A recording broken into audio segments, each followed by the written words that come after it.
یہود پر قرآن مجید نے جو تبصرے کیے ہیں اس سے بھی یہی معلوم ہوتا ہے۔ مسیحیوں کے ہاں بھی یہی چیز ہوئی، یعنی عبادات، اللہ کی بارگاہ میں حاضری، آپ مسجد میں گئے ہیں، آپ معبد میں گئے ہیں، یہ ساری چیزیں ثواب حاصل کرنے کا ذریعہ بن کے رہ جاتی ہیں۔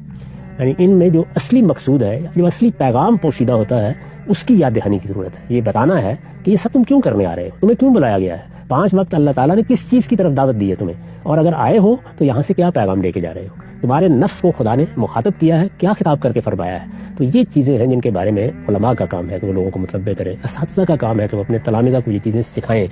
ہمارے والدین کی ذمہ داری ہے کہ وہ بھی دور حاضر میں خاص طور پر اپنے بچوں کو مذہب کی حقیقت سے روشناس کریں۔ یعنی جب وہ ذرا شعور کی عمر کو پہنچ جائیں تو ایک طریقہ تو وہ ہے جو ہمارے یہاں پرانی روایت میں چلا آ رہا ہے کہ اب بچوں کو ذرا کان گرم کر کے نماز پڑھوانی ہے یا روزہ رکھوانا ہے۔ یہ ساری چیزیں اپنی جگہ اہمیت رکھتی ہیں، اس لیے کہ وہ اس سے واقف ہو جائیں کہ ہمیں اللہ تعالیٰ کے کیا حقوق ادا کر رہے ہیں، لیکن ان کی حقیقت بھی اب ان پر واضح ہونی چاہیے۔ جیسے قرآن مجید کے معاملے میں یہ صورت ہو گئی کہ قرآن مجید پڑھنا ہے، قرآن مجید کی ناظرہ تلاوت کرنی ہے، قرآن مجید بچوں کو حفظ کرنا ہے، یہ ساری چیزیں تو اہمیت اختیار کر گئی، لیکن قرآن لے کے کیا آیا ہے، کہنے کیا آیا ہے، وہ چیز مسلمانوں کے مزاج میں یا ان کی افتاد طبع میں داخل نہیں ہو سکی۔ ان کا پورا کا پورا نظم قرآن مجید سے بالکل غیر متعلق ہوتا ہے۔ ان کی سیاست، ان کی معیشت، ان کی معاشرت، ان کا میل جول، ان کے آداب، ان کا ایک دوسرے کے ساتھ معاملہ کرنا، ان کا دین کو پیش کرنا۔